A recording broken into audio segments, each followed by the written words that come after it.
a start? Good. Okay. Good morning, everyone, and welcome to our seminar this morning, and which is entitled Palestinian Higher Education in Protracted Crisis, Identity, Resilience, and Hope. Before we proceed to introduce our speaker, I just have a couple of announcements that I wish to make. First, the session is being recorded, and we are also going to take some screenshots during the event, so I hope you are all fine with that. The second is that Gaza experiences unscheduled power cuts. So if this happens and Nazmi disappears, just stay on the call and we're going to figure something out. The third is that we're going to take questions. We're going to have a 50-minute presentation followed by questions. And the questions are in both formats, i.e. you can post them in the chat and you can also ask them directly. And so now to our speaker, we would like to welcome Dr. Nazmi Al-Masri to Sussex. And I would like to say back to Sussex because Nazmi has given a presentation in 2017 on education under occupation. And he has also kindly facilitated a session on refugee education in Palestine in April, this past April, for our refugee and education students. So we're very honored and pleased to have him with us today. Dr. Nazmi Al-Masri has obtained his PhD from the School of Education at the University of Manchester in 1994. And since then, he has been working at the School of Arts Education at the Islamic University in Gaza, Palestine, where he currently works as an associate professor. He has 20 years of experience in teaching undergraduate and graduate students. His main research interests are in the areas of educational technologies, teacher ed training, teaching English and Arabic as foreign languages, and intercultural communication, and also recently inclusive education. Dr. Nazmi Al-Masri has been a co-investigator and consultant on about 20 British and EU-funded projects. He has also co-published several articles in international journals addressing issues related to online teaching and training and international collaboration. Without further ado, I'd like to introduce Dr. Nazmi Al-Masri to our seminar today. Thank you. Thank you, Mariam, for in fact organizing this and from the beginning with me and coordinating it. And I would like to also to thank Sussex University, all the people who are there, Joe, Luis, and Mariam, for inviting me and giving me this really opportunity to exchange our ideas about common issues related to education and in Palestine and Palestinian education, let me see, institutions. I will share with you the screen, and then I'll say what I'm going to talk about.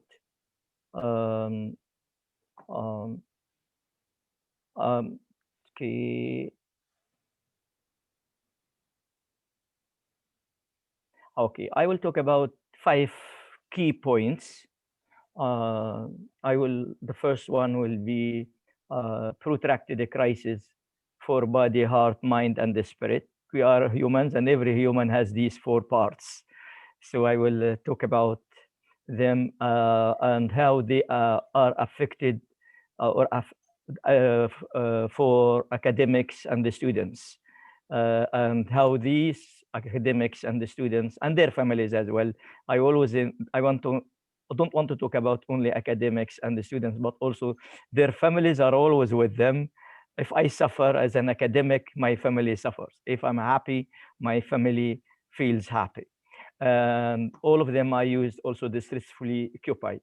Second point, I will talk about characteristics of these crises facing PHEIS means Palestinian higher education institutions, whether universities or colleges or university colleges, any higher education institution.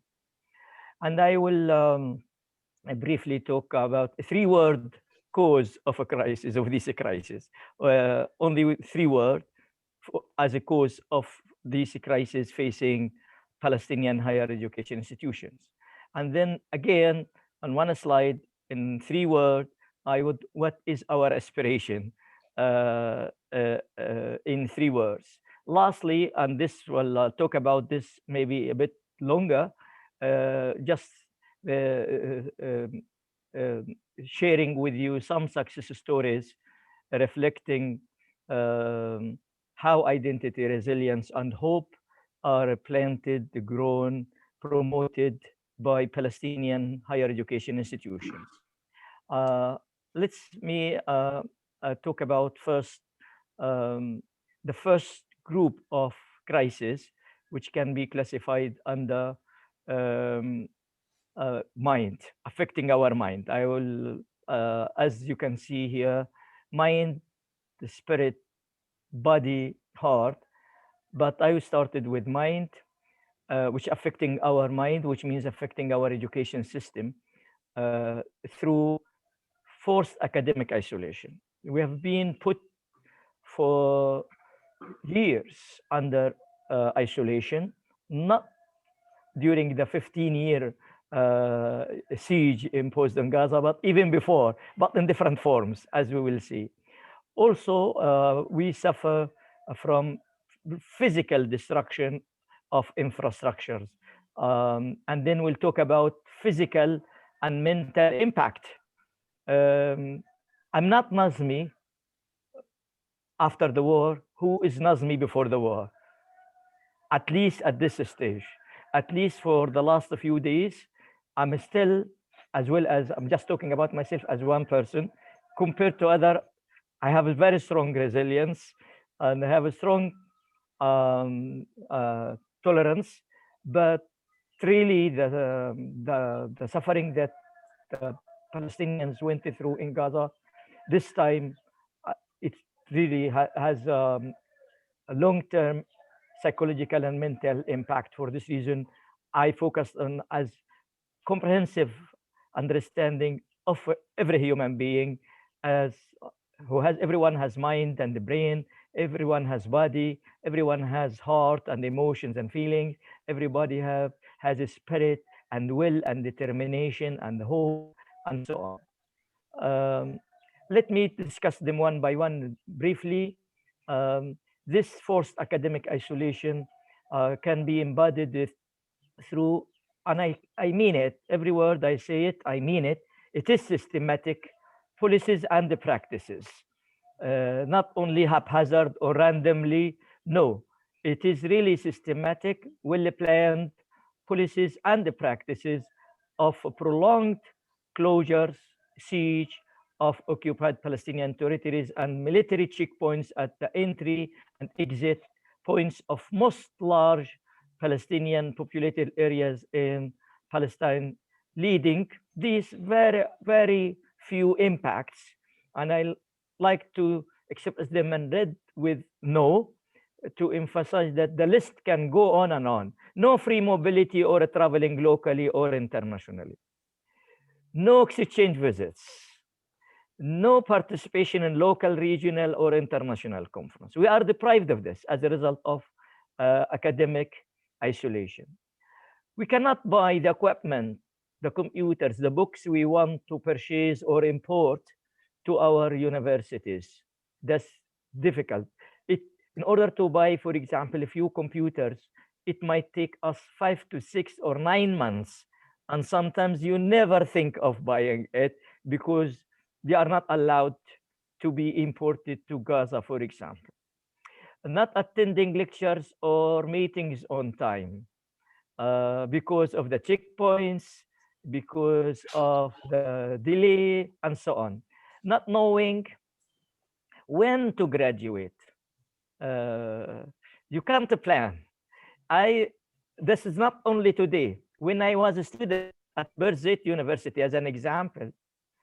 I was a student in first year students in 1982. In 1982, when Israeli occupying forces attacked Lebanon, the Birzeit University demonstrated, and then the university was closed for 2 months, then open for 1 month, closed for 2 months, open for 1 month, then closed for 3 months.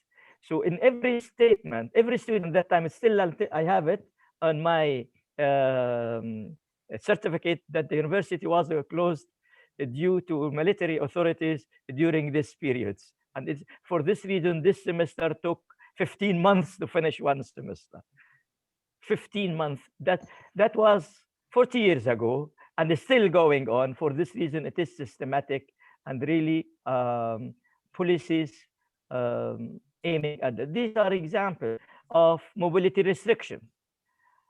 Imagine this happened in Europe.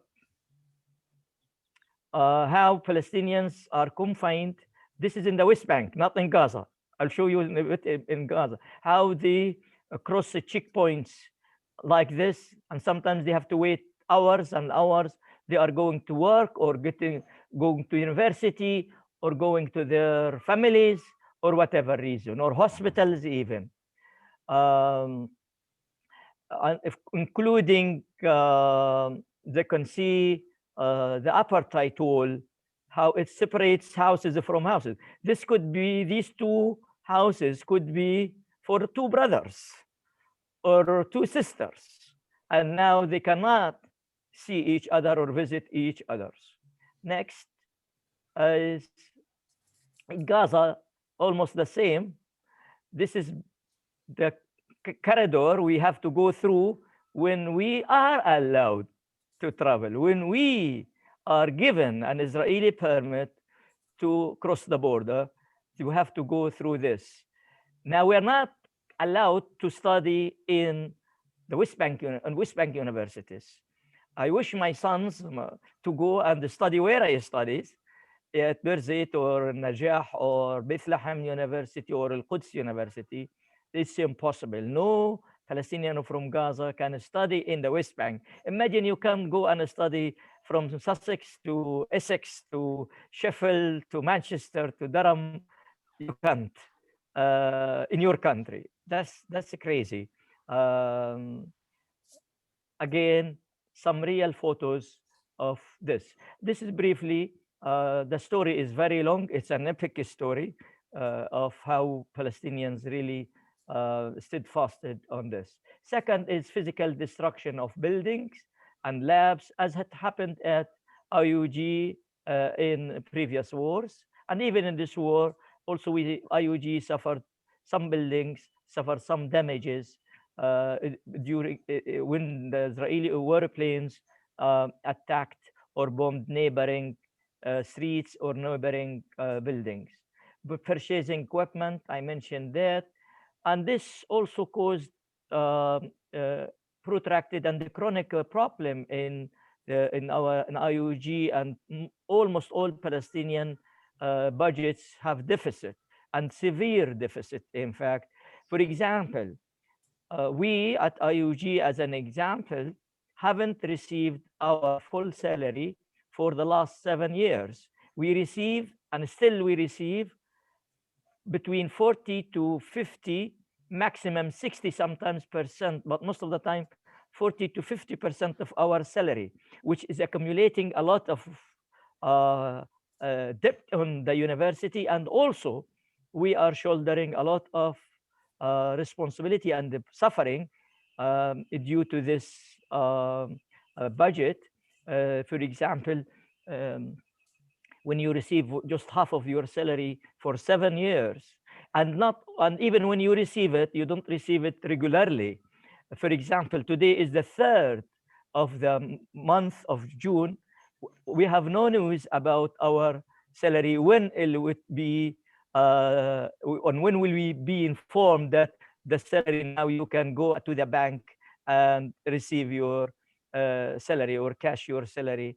So sometimes the 3 days, 1 week, 2 weeks after the month finishes, then to receive 40 to 50% of our salary. Um, so this because this is as a result of besieging Gaza, making the situation very deteriorated, where parents cannot work. Even if they work, they do not get their salaries either, so they cannot pay the tuition fees. And there are millions and millions of let me see, Jordanian dinars or sterling pound on as if on the students to the universities, and they cannot pay the students. And we understand this. And IUG, to overcome this crisis, has taken a decision that they will not deprive any students from continuing his or her education, higher education at the university because of lack of fund. So they can study, keep going, and then the fund will be accumulated until they reach a point where they want to graduate. Then IUG tries to find some funds to pay these students debts so they can take and receive their certificates. And next is this is the example of how IUG, this is a damaged building last war, and this it was like this, and it became like this. This is a damage. Two other buildings were completely wiped out. They included the science building and also the engineering building. Both of them were completely destroyed. It's not the cost was didn't cover only the buildings, but the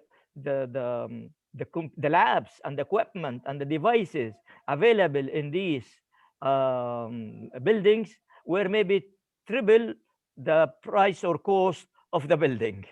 So it's double and triple loss of this. Psychological impact. In fact, maybe I started with talking about this. It's going by both when mobility is problematic because of isolation and because of destruction of buildings, your offices, your computers, then as well as you feel you are discriminated against because of racism and apartheid, all of this keeps Palestinian students and academics and their families, in fact, feel humiliated, ill-treated, feel a lot of emotional problems like depression, anxiety, anger, distress, stress, agony, depression, etc., etc. And I was writing during the war as an academic. I was trying to write something about one disabled person and his family who were killed just in my hometown here during the war. And I couldn't find words. My mind stopped thinking, and I called this phenomenon as linguistic deficiency. And I wrote an article, and hopefully soon will be published. I can share it with you. And this psychological impact is not talked about too much as the concrete damages. While these are hidden because they are related to feelings, to emotions, to psychological things that cannot be seen, and even people cannot express them well. For example, when I took the first lecture, the university was wise. They said we need at least 10 days to start lecturing after the war ended on the 20th of last month. So to give students and academics and their families time to recover from the agony they went through during the war. And the first lecture after that, it's for MA students and PhD students. I spent the whole lecture almost. I just saying to them, please, I don't want to lecture anything unless you say something. Say anything. What would you like to say? Share your experience, share your feeling, share your attitudes, share your fears, your worries. The master students spoke for 2 hours about this and experiences and how they felt. The PhD students, most of them are school teachers and school principals and deputy principals or senior academic or administrative in the Ministry of Education or UNRWA. And most of them are mothers and fathers. They spoke no word. And I tried to encourage them, please say something. I will start by myself. And I talked about myself. And I spent 10 minutes asking them to say something. All of them said so. They don't have the appetite to say anything, even to release their attention. That really was a shock to me. And then I had to start the lecture slowly, gradually, and to encourage them to say something or to question or whatever. Let me take you some other situation that happened, though I call them imagine as a lack of power. Imagine that myself as a university, or you as a university English language professor in the field of education, you prepared a video and learning materials about the British culture or literature, and had just starting show it in a class, and then the LCD is working well, the lab is working well, and suddenly electricity is off. How stress would you feel? This, even if you can imagine, even imagining and talking about it is not like being in the real situation that we go through it almost on daily basis for the last 15 years. Another situation that happened, and I'm trying to document these things. We were in the elevator on the left, or in the lift. I used the elevator because I used this example in America, or to present in America. So a lift journey, you get stuck and suffocated in complete darkness for an unknown period. You just go into the lift. You have a pregnant woman. It happened, and she began to scream. She was scared with us. And you don't know for how long electricity will be off, especially at the beginning of it. So these are daily life distressing policies and the practices by Israelis. Last component is the spirit, which our spirit is free. It cannot be occupied. That's something good. They can occupy our land. They can affect our electricity, etc. But our spirit can never be occupied because it's life energy. It's the source of our intuition and tell us what is possible for us. It drives us to be creative, and resilient, to overcome the obstacles and the crises we face on daily basis.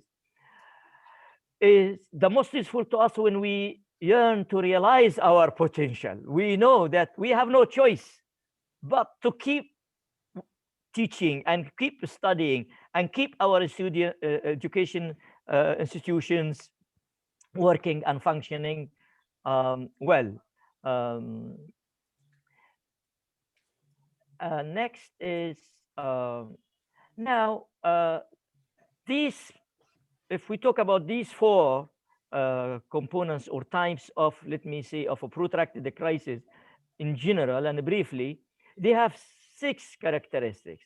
First of all, these crises are protracted and have been going on not for 15 years, but for 73 years and even before, since Balfour Declaration in 1917. Okay, so it's almost more than 1 century. Second, they are systematic, as I said, policies and the practices. 3, all of these practices and policies are a blatant violation of basic human rights. They are racist in all meanings. 4, they are illegitimate by law and illegal. Unfortunately, last, they are ignored or given blind eye and deaf ear because of double standards by governments, not by individuals. But at least at government level, in America and Europe and other countries, unfortunately, this is the situation. Thanks, Lynn. Thank you. Now, what is the cause of all these agony or agonies? 3 words: prolonged Israeli occupation. That's it. one reason, one cause, 3 words. And I say prolonged because of what I mentioned, giving deaf eye, a deaf ear and blind eye to the violations that are very clear and blatant, and everybody watches the crimes live, how buildings are destroyed, how civilians are killed, how 19 families were wiped out in the last war. Mothers, fathers, children, babies, pregnant women, 67 children killed, not died during this war, and 39 women were killed also. And this prolonged because it has been for 7 decades. It's the only remaining occupation as far as I know, and it's causing agony to 14 million Palestinians. That's the population of Palestine. Not 2,300,000 now in Gaza. It's more. And they are, half of them are refugees and displaced. Of these, 70% of the population of Gaza are refugees. Now, our aspiration, 3 words again, ending Israeli occupation. We don't know anything else. If occupation is ended, then we can easily overcome protracted crisis. We can promote our identity and strengthen our resilience and achieve our hopes. What we need is simple: freedom, justice, and peace. Next, let me talk about success stories reflecting how the Palestinian academic institutions played a role in confirming, asserting our identity, strengthening the resilience and the hope and aspirations of the Palestinian students and Palestinian community, because the Palestinian universities are community-oriented universities. Yes, their role is to educate. Yes, their role is to conduct some research, but above all, it should be community-oriented. For this reason, 23 years ago, the IUG, for example, established the Deanship of Community Service and Continuing Education Department or Deanship. Let me talk about these stories in 4 points. One about founding qualities, how they established these in itself is a big success.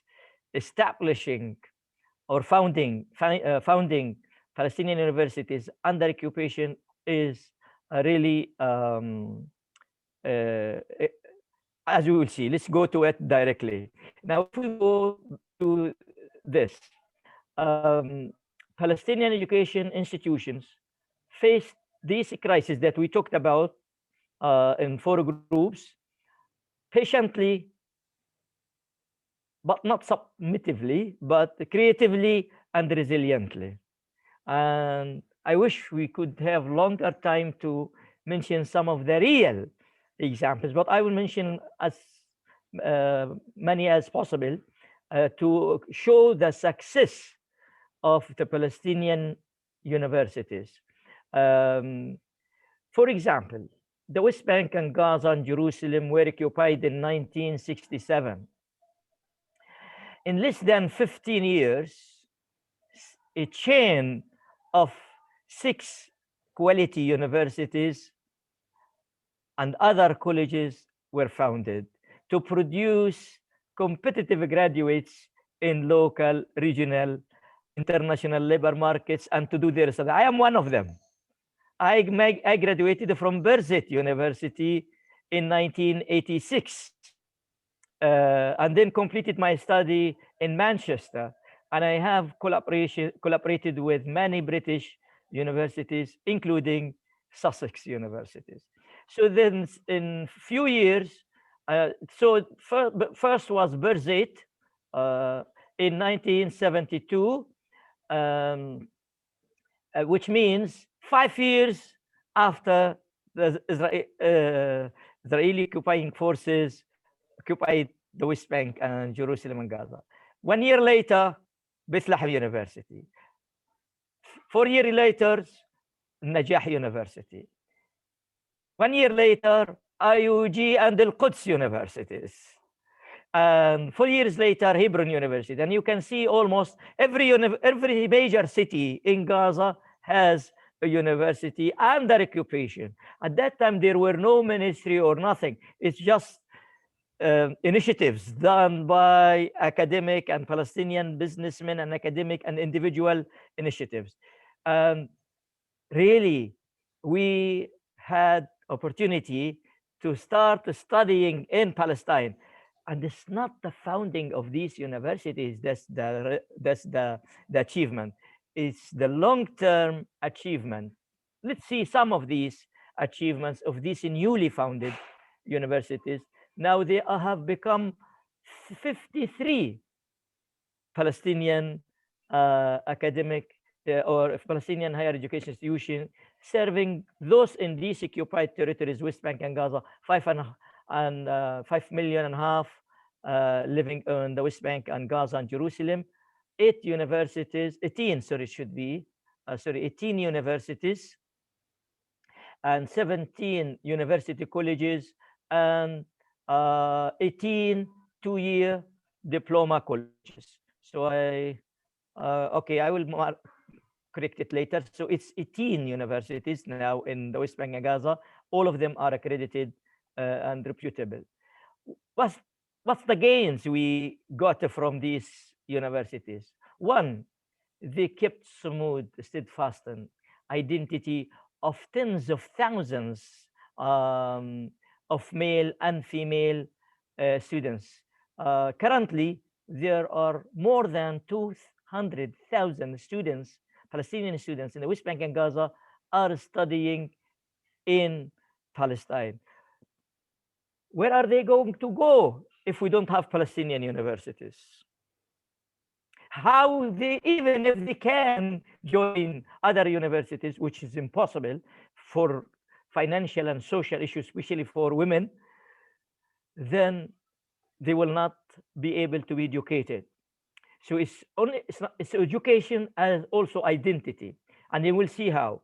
Also, thousands of academics, quality academics, expert academics came back to Gaza after they got education from the best universities in the world, British, American, German, French, France, or French universities, South African, Chinese, Japanese, Korean, Indian universities, and came back to Gaza. And they are working with us in IUG and all other universities in the West Bank as well. Next, women's education promoted. I can't imagine, especially in Gaza as a conservative area, it would be difficult when the IUG was established in 1978, more than 40 years ago. There were no net, no online learning, no whatever, no openness like these days. It would be impossible for many families to cover the cost of their daughters to be educated in Egypt, for example, or in Jordan, or any other countries.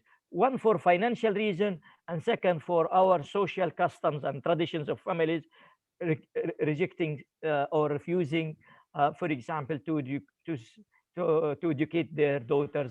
Nowadays, it's much better. They can send them to UK and to America. And many of my students got their master and PhD and came back to work in Gaza. Also, there are these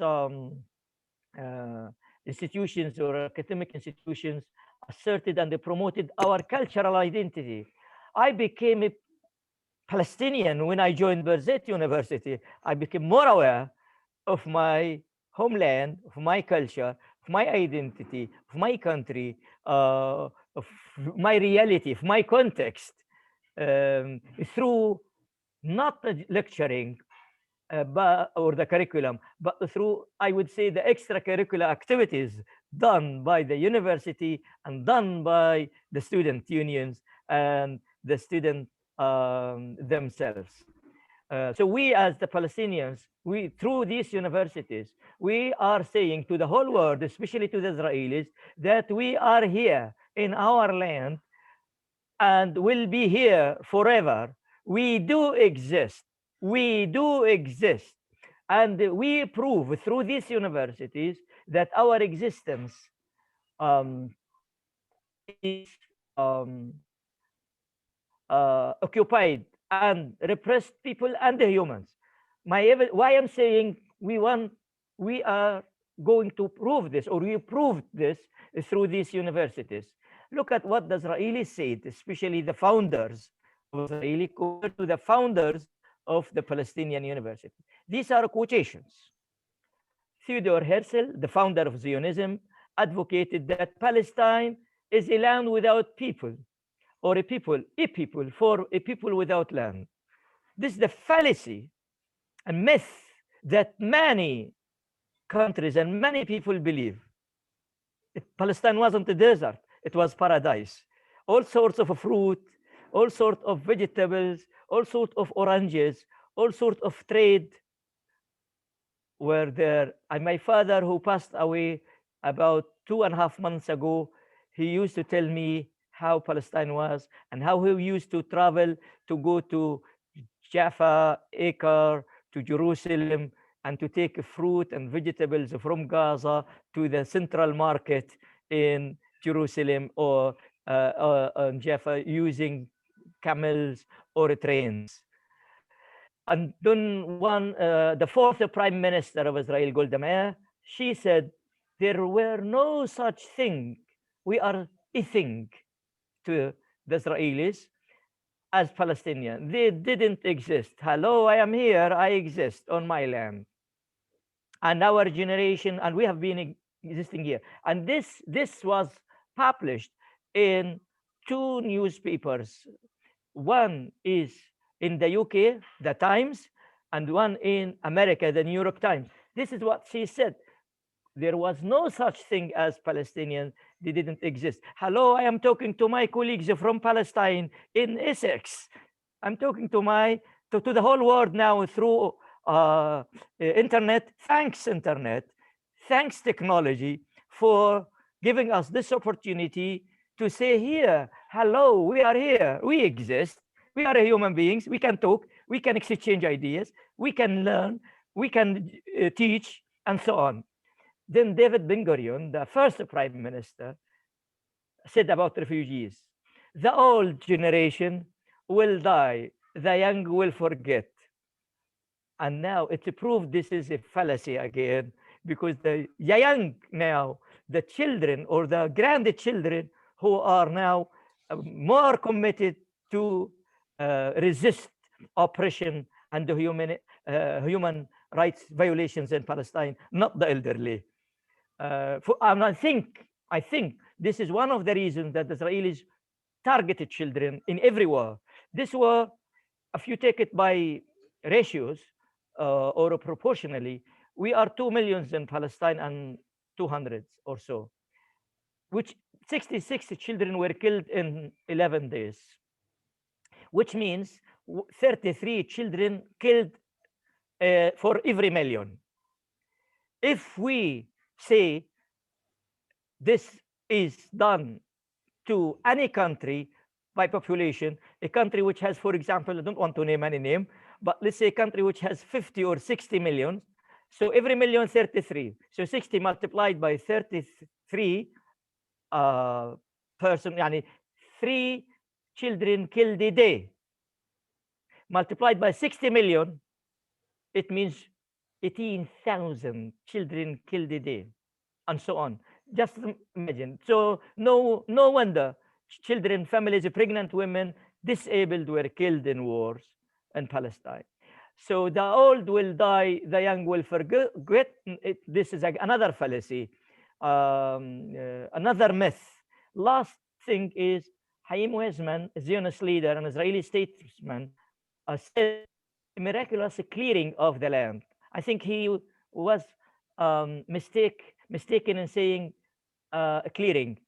He should have said ethnic cleansing. It was miraculous because Palestinians were peasants, most of them at that time, in villages, and they threw terror in their hearts when they said, okay, we, through the massacres like the Yasin, etc., that made Palestinians flee their villages and homes just to escape the war, and in the hope that they come back. But unfortunately, they didn't know. Believe me, if the Palestinians had known that they will be refugees like this, and their generation and children and grandchildren for 73 years, they would have preferred to die and to be massacred rather than living like this in diaspora. And this is what now the Palestinians are doing. Now, when the Israelis attack, people flee their home maybe for 1 or 2 nights or 3 nights, and they go back, even if it is destroyed. It's not like the wars before. So the Palestinian institutions, what I want to say, confirmed this fact through establishing these universities and through the activities done in these universities. Next, another achievement, exposed continually to all Israeli-made crises and made us, these institutions, vulnerable. However, these Palestinian institutions, higher education institutions, adopted and adapted creative, resilient strategies, not only to maintain an acceptable level of well-being of the Palestinian students and academics and their families, but also recovery and ability to return to acceptable level of welfare, and also development.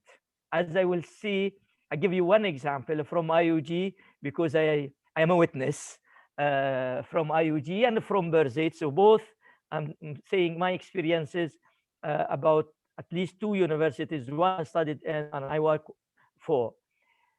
For example, during the war, during the closure and siege imposed on Gaza in 2007, the IUG achieved something beyond imagination.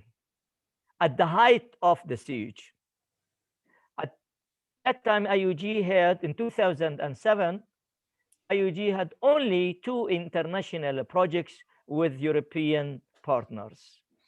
In 10 years later, 100 projects.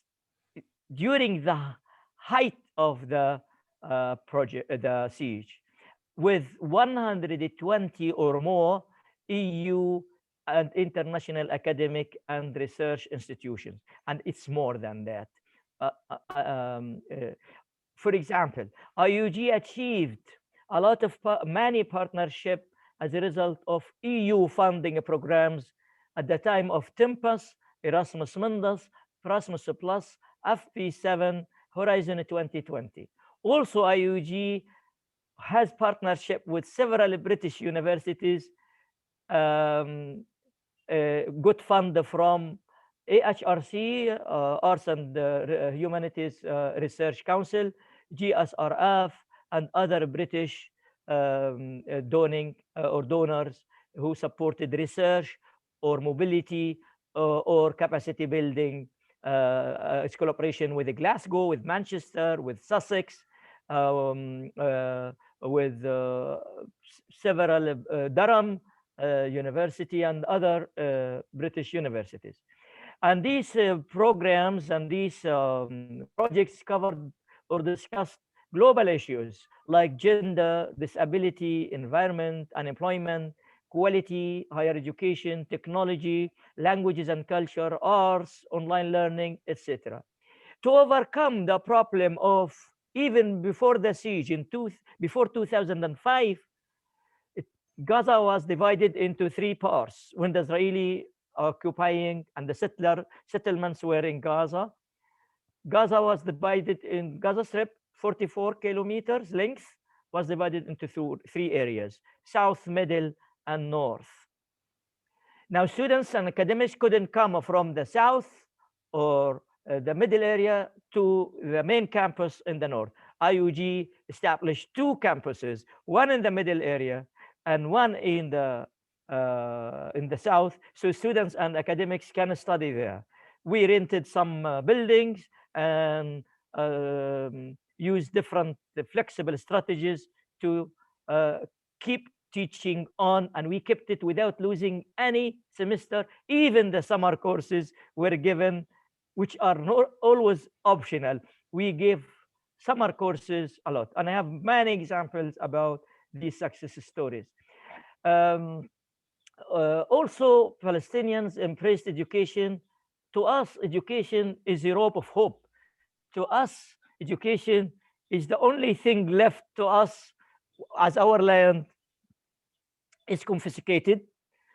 We can't trade well, no export, import, almost easily, if it happens. No tourism, no industry. So the only thing that this is the best thing, that the best factories we built are human power and the human resource factories, universities. That's what, for this reason, we are very proud of education, because we know it has many implications for us.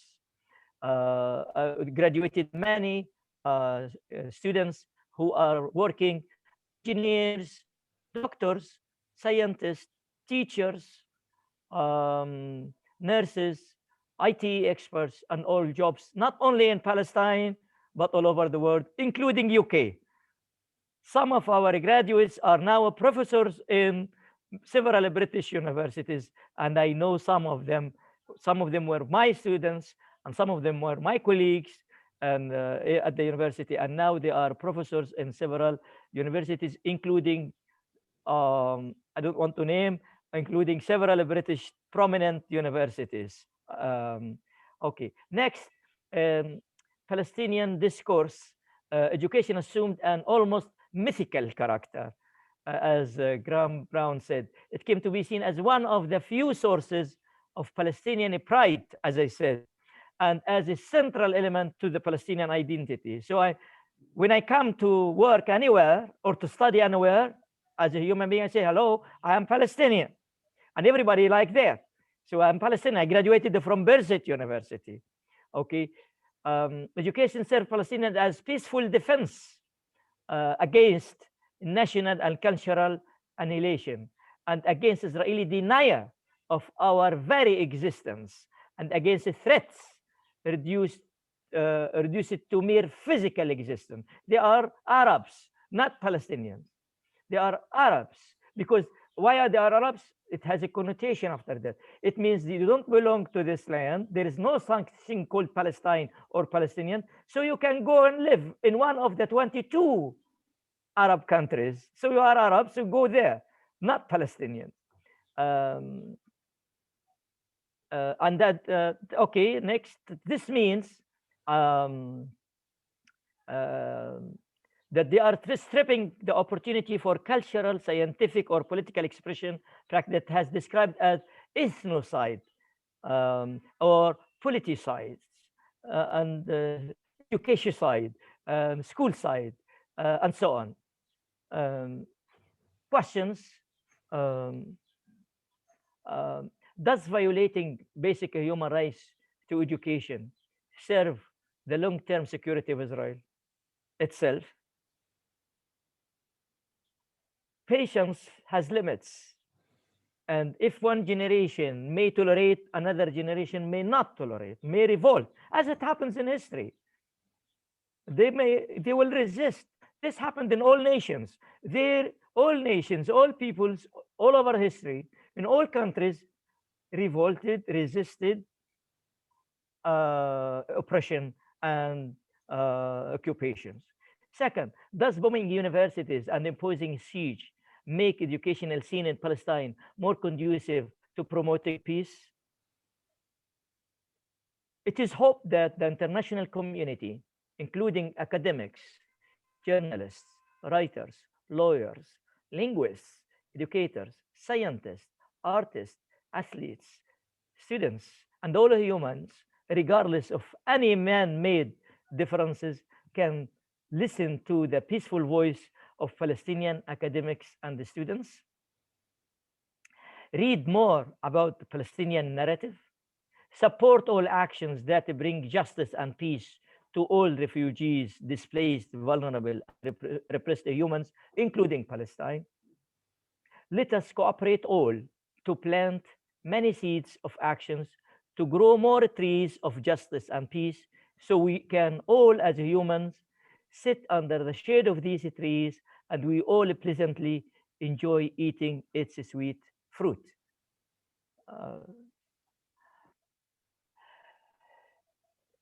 Let me also try to conclude by some facts about Palestinian identity, resilience, and hope.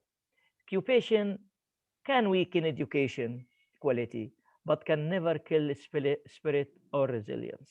Oppression never prevail. Occupation can lead or leads to psychological and mental problems, but cannot occupy mind and creative thinking. Whether we call it occupation or oppression or repression, but it's the same. I'm talking about in general, not only in Palestine. Any oppression, anywhere, any repression, anywhere, that's the end of it. Occupation can destroy peace prospect, but peace at the end of the day will prevail. Thank you very much in multilingually, in Arabic, in English, and in sign language, and also in Braille language. Thank you all, and I hope I covered, I am on time almost, which is good. And I hope that what I said is interesting, and I hope I could pass some experiences and share with you some thoughts about education, about peace education, and about freedom and the human rights. Thank you very much. The floor, as Mariam will say now, is open for questions or comments.